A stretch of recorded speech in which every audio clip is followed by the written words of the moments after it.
A Delegacia do Meio Ambiente concluiu o inquérito que investiga o atropelamento de 2 cachorros e a morte de um deles, atropelamento este cometido pela enfermeira Ana Gisele Atan. Nas imagens, ela aparece atropelando os animais deliberadamente, mas em depoimento, ela alegou que o fez para ajudar um outro animal que havia sido atacado pelos cães. Testemunhas confirmaram a versão da enfermeira. Apesar dessa ação, as imagens mostram que ela não agiu em legítima defesa e, por conta disso, Ana Gisele poderá responder pelo crime de maus tratos a animais. Essa foi a conclusão da Delegacia do Meio Ambiente. O resultado do inquérito deverá ser encaminhado amanhã à Justiça.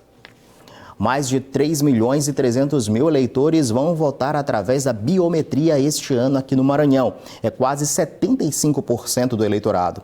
Para familiarizar o eleitor que vai fazer isso pela primeira vez e também para testar os equipamentos, o TRE vai fazer uma eleição simulada no domingo. A repórter Raíssa Oliveira tem as informações para a gente sobre este assunto. Oi, Raíssa, muito boa noite para você. Boa noite, Pascoal. Boa noite a todos. A eleição simulada será realizada no município de Pinheiro, na Baixada Maranhense, e acontece no domingo, como você disse. Mas amanhã será feita uma audiência pública sobre o novo processo de votação e terá a presença de técnicos do TRE aqui da capital. No domingo, 26 de agosto, entre 8 horas e meio-dia, eleitores que votam no IEP poderão participar de votação simulada para treinar, testar e conhecer a urna eletrônica biométrica. Ambos os eventos terão cobertura em tempo real pelas redes sociais do TRE do Maranhão.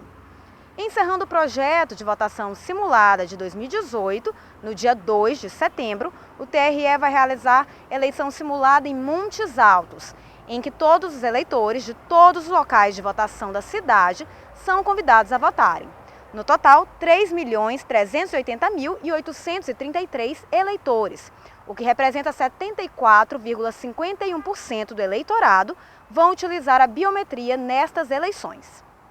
Pascoal. Raíssa Oliveira, muito obrigado. Boa noite, até amanhã. Candidatos ao governo do Maranhão estão mantendo a sua rotina de compromissos eleitorais pelos municípios do estado, divulgando suas propostas. Aliás, se você quiser saber por onde eles vão estar amanhã, sexta-feira, é só acessar o portal guará.com na aba Eleições, que o roteiro está disponível. Ontem à noite, 2 dos 6 candidatos ao governo participaram de um debate promovido pela Confederação Nacional dos Bispos do Brasil, a CNBB.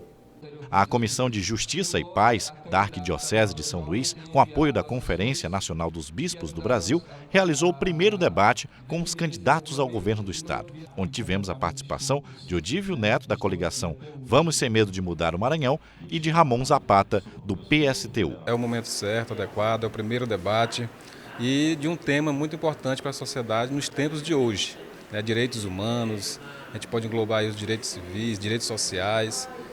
Então, é de fundamental importância que possamos estar discutindo, debatendo isso, inclusive dentro das igrejas, dentro dos sindicatos, no meio da nossa sociedade em geral. É um debate importante porque aí as pessoas que se fizerem presente, as pessoas que participarem do debate de alguma forma, elas vão poder entender melhor o que pensa cada candidato. Os demais candidatos não compareceram. Alguns enviaram carta de agradecimento à oportunidade, pois estavam em compromissos já previamente agendados. O candidato à reeleição, Flávio Dino, também justificou a ausência por conta de participação na plenária da educação, que aconteceu no mesmo horário. O debate foi mediado pelo sociólogo Ricardo Almeida Santos, da Caritas, e que pontuou as regras do debate e o objetivo principal de oferecer uma discussão ampla sobre propostas e ideias do governo, auxiliando na escolha dos eleitores. Para a Arquidiocese de São Luís, o momento é de total interesse para um convívio melhor em sociedade. Vários representantes das dioceses do Maranhão estiveram presentes, além das pastorais. A comissão ela faz isso aqui porque quer ajudar a população, primeiro, a inquirir os candidatos, fazer perguntas, fazer inquisição aos candidatos, saber quais são as propostas deles para diversas políticas, né? E depois também dar uma apresentação maior para as populações, para a população do Maranhão, do que os candidatos propõem. Marcos Saldanha já está aqui para falar de política com a gente. Boa noite, Marcos. Boa noite, Pascoal. Muito boa noite a você de casa. A gente acaba lamentando muito a ausência, como vimos aí na reportagem, dos outros candidatos ao governo do Maranhão, os outros 4 que faltaram, por mais que eles justificassem, por mais que eles já tivessem compromissos assumidos anteriormente, um público considerável no local, né, ali esperando para ouvir as propostas. Tinha os 2 presentes que bem o representaram, mas acaba sendo um pouco frustrante para o próprio público presente, principalmente para o público presente, na verdade. É sim, sem dúvida, né? E eu, por exemplo, estava acompanhando pela internet nessa expectativa de que mais candidatos aparecessem para fazer o debate.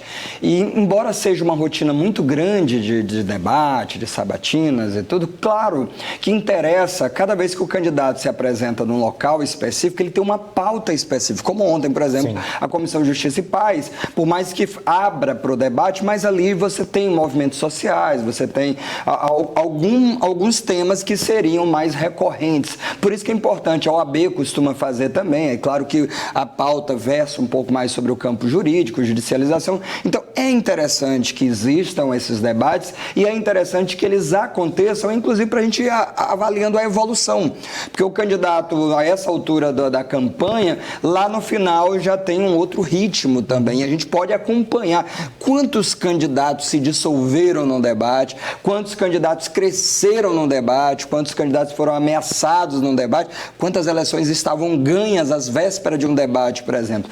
Então, essa questão do debate eu acho necessário, sobretudo para a população se apropriar.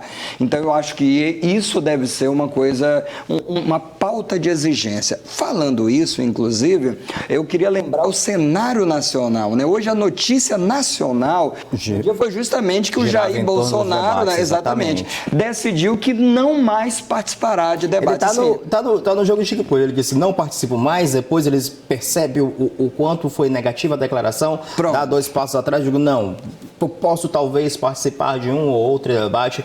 Por que disso, hein, Marcos? Gostaria de se aproveitar, inclusive, o espaço, justamente que ele tem muito pouco na propaganda eleitoral, 8 segundos, inegavelmente tem uma força nas redes sociais do grupo que eu acompanho, mas, enfim, na propaganda, no rádio, na TV, 8 segundos, o debate seria o momento ideal para a apresentação das propostas. Bom, se tem proposta, ele tem que apresentar, tem que defender e tem que sobreviver aos adversários, né? Isso é importante. A gente costuma dizer que o adversário, nesse momento, ele tem um papel importante, né? De fazer mesmo esse aperto, esse contraponto, de colocar o candidato numa saia justa, numa situação difícil, né?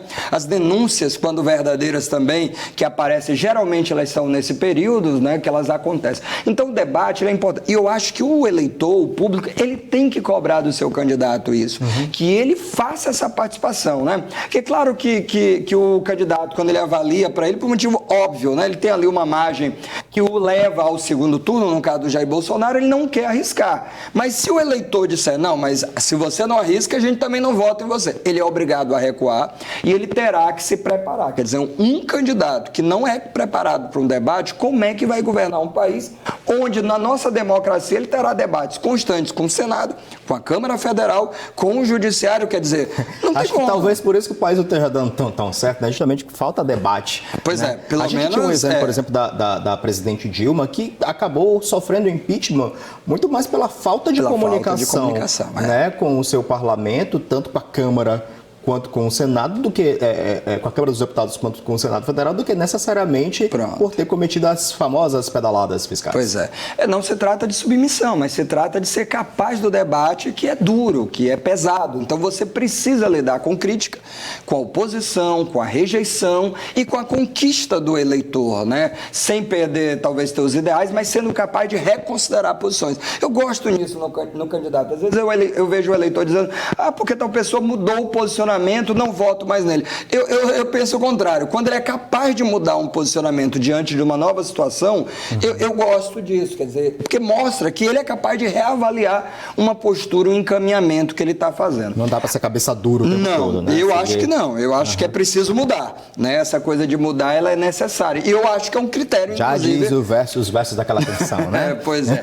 E aí uma última coisa ainda sobre essa questão do Bolsonaro, é que o partido dele, aqui no Maranhão, Maranhão foi o que mais inscreveu candidatos à disputa, tem o maior número de registros de candidaturas variadas. O que a gente fica em dúvida é se esses votos, a gente falou de transferência de votos e tal, na época da história do Lula, a gente quer saber se o Bolsonaro também consegue transferir votos.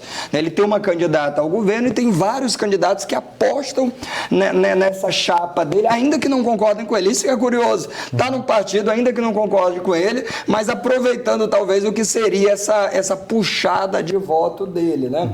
Então a gente precisa avaliar se isso vai acontecer nos campos estaduais ou se ele é um caso isolado. É personalista, vamos dizer assim, uma candidatura extremamente personalista. Marcos, aproveitando que você está aqui, amanhã é sexta-feira, você está de folga, não vai aparecer por aqui, não custa lembrar que na segunda-feira já começa a rodada de entrevistas aqui na TV Guará. Exatamente. Uma oportunidade para os candidatos se apresentarem mais uma vez para o público e para os que já conhecem se reapresentarem e apresentar principalmente as propostas, que é o mais importante. Pois é, e como a gente fala sempre, você falou agora, muitos candidatos terão nessas sabatinas, nessas entrevistas, muito mais tempo que nos programas políticos. Então é um tempo precioso para ser desperdiçado, né? E o eleitor, ele ganha. Ele ganha quando vê essa sequência de discussões, sabatinas e debates. Vale a pena muito acompanhar e observar. É isso mesmo. Muito obrigado, Marcos. Okay. Muito boa noite para você. Bom final de semana, adiantando aí. Tá ok, para todo mundo também. Até segunda. Amanhã nós nos encontramos aqui às 11h15 da noite, após a reapresentação do Avesso. Para todo mundo, então, uma excelente noite, um bom descanso e até amanhã. TV Guará, maranhense por natureza.